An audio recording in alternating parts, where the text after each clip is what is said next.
اعوذ باللہ من الشیطان الرجیم بسم اللہ الرحمن الرحیم السلام علی الحسین وعلی علی ابن الحسین وعلی اولاد الحسین وعلی اصحاب الحسین۔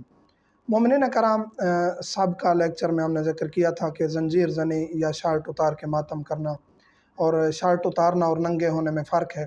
یہ تمام چیزیں اور استدلالی گفتگو کی کوشش کی کہ روایات بھی بتائیں اور پھر مراجع اعظام کے فتوے، اور یہ تمام چیزیں ہم نے ذکر کی جو بہت ضروری تھا۔ آج ہم ذکر کریں گے کہ جدت آ گئی ہے ہر چیز میں، تو عزاداری میں بھی کچھ چیزیں جدید آ گئی ہیں۔ تطبیر ہم بتا چکے ہیں، زنجیر زنی بتا چکے ہیں کب سے ہے، اور اس پر کوئی حرمت کی دلیل اہل بیت کی طرف سے نہیں تھی۔ آج ہم ذکر کریں گے کہ کچھ چیزیں رائج ہو گئی ہیں، جیسے جناب امیر قاسم کی شادی کرنا، دلہا دلہن بنانا، یہ ہم بتا چکے ہیں، اس کی تاریخ اور تفصیل بتا چکے ہیں۔ عقد کے بارے میں کیا کیا تحقیق ہے یہ ہم بتا چکے ہیں 2-3 لیکچر پہلے۔ تاریخ امام حسین علیہ السلام کا سلسلہ جاری ہے، وہ جاری رکھیں گے۔ یہ 2-3 ٹاپک ہیں جن کا ہم تذکرہ کرنا ضروری سمجھتے تھے۔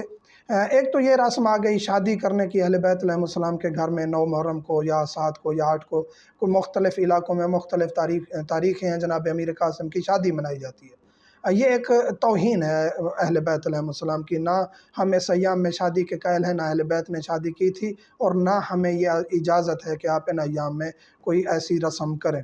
اس کے بعد پھر کچھ ویڈیوز ان ایام میں دیکھنے کو ملی، کوئی اپنے آپ کو گولی مار رہا ہے عزاداری میں، یہ بھی جائز نہیں ہے۔ کوئی ایک بچے کی، لڑکے کی ویڈیو وائرل ہوئی ہے کچھ دن پہلے کہ وہ چھری مار رہا ہے اور اس کے اوپر اس نے خود کو اینٹ ماری ہے، بعد میں پتہ چلا کہ وہ بیچارہ اس دنیا سے چلا گیا۔ اب اس بچے کے بارے میں پوچھا کہ جی کیا حکم ہے، تو وہاں واضح حکم ہے، جو لوگ وہاں دیکھ رہے تھے وہ بھی مجرم ہیں، اور اگر وہ بچہ، اس کو یقین تھا کہ میں اس سے مر جاؤں گا، اس کو پتہ تھا کہ میری موت واقع ہو جائے گی، تو وہ بھی بیچارہ مجرم ہے۔ خدارہ عشق میں، محبت میں، اہل بیت کی محبت میں وہ اقدام نہ اٹھائیں جس سے پھر آپ گناہ کی طرف یا اپنی موت کی طرف چلے جائیں، اس کی قطعاً اجازت نہیں ہے شریعت میں۔ جدید جی پھر وہ سلاخیں لے کے یہاں سے گزار رہے ہوتے ہیں، گلے سے گزار رہے ہوتے ہیں، ان چیزوں کی اجازت نہیں ہے، کیونکہ موت کا خدشہ، ڈاکٹر کہتے ہیں جس چیز میں زیادہ ہے وہ چیز آپ اگر کر رہے ہیں تو وہ خودکشی کے مترادف ہے، اور خودکشی اسلام میں قطعاً جائز نہیں ہے۔ اہل بیت علیہ السلام نے ایک انسان کی اہمیت اتنا بنائی ہے کہ اگر آپ کو جان کا خطرہ ہے تو آپ غیر شرعی، غیر اخلاقی کام بھی آپ کرنے پر مجبور ہو گئے ہیں، تو اس کا بھی آپ سے پوچھ گچھ نہیں ہوگی۔ یعنی اتنی اجازت دی گئی ہے کہ اگر آپ کو جان کا خطرہ ہے، آپ کو کسی نے کہا میں آپ کو قتل کر دوں گا، یہ شراب پیو، تو آپ وہاں شراب پی جائیں گے، آپ کے لیے حلال ہے، جائز ہے، کیونکہ آپ کو یقین ہے یہ مجھے قتل کر دے گا۔ کسی نے کہا آپ کو میں قتل کر دوں گا، نعوذ باللہ من ذالک، آپ یہ زنا کرو یا آپ یہ چوری کرو، جب یقین ہو جائے کہ مجھے قتل کر دیا جائے گا، آپ کے لیے وہ کام اس وقت، وہی کام حلال ہو جاتا ہے۔ شریعت نے اتنی اہمیت اہل بیت نے انسان کی بتائی ہے، اور ایک انسان کا قتل پوری انسانیت کا قتل ہے۔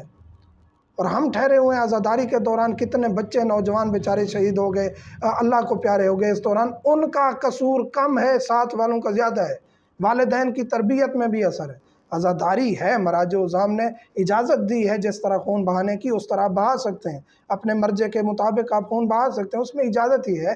آپ تھوڑا سا خون کا پرسہ دیتے ہیں، تھوڑا سا خون بہہ جاتا ہے، آپ کو ساتھ والا کوئی روکتا ہے، جی آپ کو زنجیر لگ گیا، آپ کو کما لگ گیا، مزید نہ ماریں، پھر وہ اس میں مزید پھر وہ جنون، جی ہمیں جنون آ گیا تھا، جی ہمیں عشق مولا حسین آ گیا تھا۔ عشق مولا حسین ہو یا عشق مولا امیر کائنات ہو یا عشق خدا ہو، اس دوران خودکشی کی اجازت نہیں ہے۔ آپ جس حالت میں بھی ہیں اپنے آپ پر کنٹرول رکھیں، دیوانگی بالکل اپنے اوپر مسلط کر دینا، اسے عشق امام حسین علیہ السلام نہیں کہتے۔ جس بچے نے اپنے اوپر چھری رکھ کے اینٹ ماری، اسے پتہ تھا یہ چھری اندر چلی جائے گی، سر 2 ٹکڑے ہو گیا اس کا، ایسے اس کا سر کھل گیا۔ اس کے علاوہ ایک اور ویڈیو، ایک بزرگ ہیں جنہوں نے سر پہ چھریاں ماری، ان کا سر کھلا ہوا ہے، بعد میں پتہ چلا جی ان کی موت واقع ہو گئی۔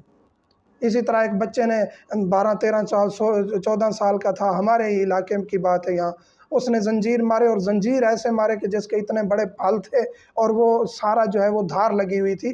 ایسے زنجیر مارنا بھی درست نہیں ہے، جیسے آپ کو پتہ ہو آپ کو یہ معذور مفلوج کر دیں گے یا موت واقع ہو جائے گی۔ زنجیر ماریں، نوکدار زنجیر ماریں، جیسے پتہ ہو نوکیں لگیں گی، خون نکلے گا، 8 دن 10 دن بعد زخم بھر جائیں گے، آپ کا پرسہ بھی ہو جائے گا۔ آپ اگر اپنے مرضے کی اجازت سے اس کو انجام دے رہے ہیں، حدود میں رہ کے انجام دے رہے ہیں تو ٹھیک ہے، کریں۔ اس بچے نے زنجیر مارے، زنجیر کا اتنا بڑا پھال تھا، وہ سارا اس کے دھار لگی ہوئی تھی، کاٹنے والا، ٹوکے والا، جو اس کے پھال ہوتے ہیں، جو اس کے وہ پترا ہوتا ہے، وہ اس کے پہلو میں گھس گیا اور وہ خون اتنا نکلا، بیچارے کی موت واقع ہو گئی۔ تو یہ ان چیزوں کی اجازت نہیں ہے۔ اور کوئی ناراض ہوتا ہے مومن تو میں اسے دست بستہ گزارش کرتا ہوں، شریعت یہی کہہ رہی ہے جو میں بتا رہا ہوں، فرمان اہل بیت یہی ہے، انسان کی جان قیمتی ہے، انسان کی جان قیمتی ہے۔ جو 14 سال 18 سال 20 سال کا بچہ یا جوان کوئی بزرگ چلا گیا، اس کی کتنی ضرورت تھی اس کے خانوادہ کو، اسلام کو، شریعت کو، کتنی وہ آگے خدمت دین کر سکتا تھا، وہ چلا گیا۔ یہاں جنگ نہیں ہو رہی کہ امام نے کہا جی یا کٹ جائیں یا کاٹ دیں، نہیں، یہاں جنگ نہیں ہے۔ یہاں آپ اگر آپ ایک اجازت سے آپ مودت کا تقاضا پورا کرتے ہیں، آپ کے اندر محبت ہے کہ میں جی زنجیر یا خون کا پرسہ دیتا ہوں، تو اس کی مراجع نے اگر اجازت دی ہے تو آپ اس لیمٹ میں کریں جتنی اجازت ہے۔ پھر آگے جی کچھ رسومات ایسی آ گئیں، کیچڑ اٹھا کے اپنے پورے جسم پہ، بالوں پہ، اور مٹکے کی طرح یعنی کیچڑ بنا کے سر پہ، پھر وہ دوبارہ مٹی اٹھا کے مار رہے ہیں۔ آپ اگر سوگ کی علامت میں آنا چاہتے ہیں تو اپنے کپڑوں پہ تھوڑی سی مٹی لگا لیں، تھوڑی سی بالوں میں مٹی لگا لیں، ریش پہ تھوڑی سی مٹی لگا لیں، اس میں کوئی حرج نہیں۔ آپ سوگ کی علامت میں آئے ہیں، اہل بیت نے ہمیں راستہ بتایا ہے کہ آپ سوگ میں ہیں، اپنا گریبان کھول سکتے ہیں، کفیں کھول سکتے ہیں، اس میں کوئی حرج نہیں۔ اور ہر وہ رسم عزاداری جو آپ کی ملت تشیع کی، اسلام کی منافی میں ہے یا توہین کا موجب بن رہی ہے، اس کی اسلام میں اجازت نہیں ہے۔ مراجع اعظام نے معیار بتا دی ہے، تو ہر اس رسم سے اجتناب کریں۔ ماتم آ رہا ہے، ماتمی دستے ہیں، ماتم کے طریقے مختلف ہیں، یہ آ رہے ہیں، اگر زنجیر بھی لگا رہے ہوں کوشش کریں زنجیر زنی کی، کمہ زنی کی ویڈیوز بھی نہ بنائیں، اور ویڈیوز بنا کے پھیلائیں بھی نہ۔ اس چیز کا کوئی اچھا اثر نہیں جا رہا۔ جو زنجیر مار رہے اسے مارنے دیں، جو کمہ زنی کر رہے اسے کرنے دیں، وہ وہی محدود ہو گئی، وہیں ختم ہوگی، اس کی ویڈیوز نہیں پھیلانی چاہیے۔ پھر محرم سفر میں یہ ویڈیوز پھیلتی ہی چلی جاتی ہیں، وائرل ہو جاتی ہیں، اور اس سے کوئی فائدہ نہیں ہونا۔ اس سے وہ طبقہ جو شیعہ مخالف ہے اس کو زیادہ اعتراض کرنے کا موقع مل جائے گا۔ گزارش ہے، دست بستہ گزارش ہے، شریعت میں ہمارے پاس بانی ہے شریعت اور ان کے نائبین موجود ہیں، ہمیں اس طرح رہنا چاہیے جس طرح وہ کہتے ہیں۔